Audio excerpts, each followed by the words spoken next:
রহমতের নবীজি খেজুরের বাগানের পাশ দিয়ে নবীজি হেঁটে যাচ্ছেন মদিনায়। একটা উট দৌড়ে আসছে।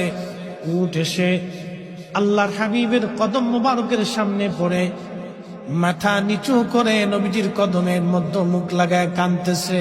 উটের জবান খুলে গেল। উট কাঁদে আর বলে, ইয়া রাসূলুল্লাহ, ইয়া হাবিবাল্লাহ, নবী গো, আপনার কদমে আমার আরজি। উট কি জন্য তুমি কাঁদো? বলে, ইয়া রাসূলুল্লাহ, আমাকে শুধু মারে, আঘাত করে, কিন্তু খাদ্য দেয় না, কাজ বেশি বেশি করায়।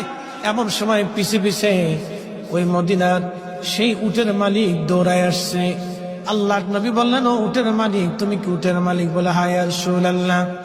তুমি কি তাকে খাবার কম দাও, কাজ বেশি করাও এবং মাঝে মধ্যে তারে পিঠাও? বলে, ইয়া রাসূলুল্লাহ, কি করে আপনি জানলেন?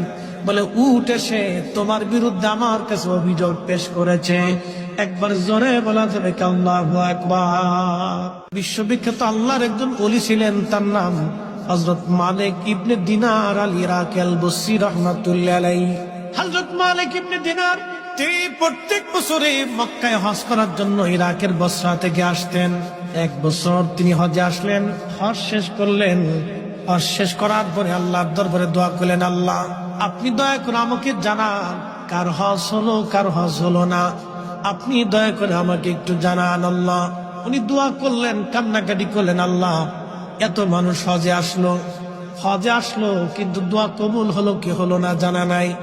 আল্লাহ রাব্বুল আলামিন রাত্রিবেলা হযরত মালিক ইবনে দিনারকে স্বপ্ন দেখাইলেন, মালিক রে, সবার হজ আমি আল্লাহ কবুল করেছি, সবার জীবনের গুনাহ আমি আল্লাহ মাফ করে দিয়েছি, কিন্তু একজন মানুষের দোয়া এবং একজন মানুষের হজ আমি আল্লাহ কবুল করি নাই, এবং একজন মানুষকে আমি আল্লাহ ক্ষমা করি নাই। লক্ষ লক্ষ মানুষ আমি মাফ করছি, কিন্তু একজনকে মাফ করি। তো মালিক ইবনে দিনার ইরাকি বসরি খুব চিন্তায় পড়ে গেলেন যে ওই একটা লোক যদি আমি হই তাহলে আমার জীবন বরবাদ হয়ে গেছে। ওরা তো সবসময় আল্লাহকে খুশি করার জন্য নিয়োজিত থাকে। একসাথে বলবেন আল্লাহু আকবার। ওলিরা কাকে সন্তুষ্ট করতেন? আল্লাহ, রসুল। ওলিদের কাজই ছিল আল্লাহ তার রসুলকে খুশি করা।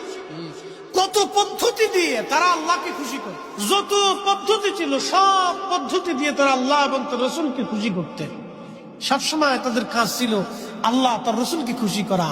আর আমরা হয়েছি ব্যতিক্রম, আমাদের কাজ হলো খালি শয়তানকে খুশি করা।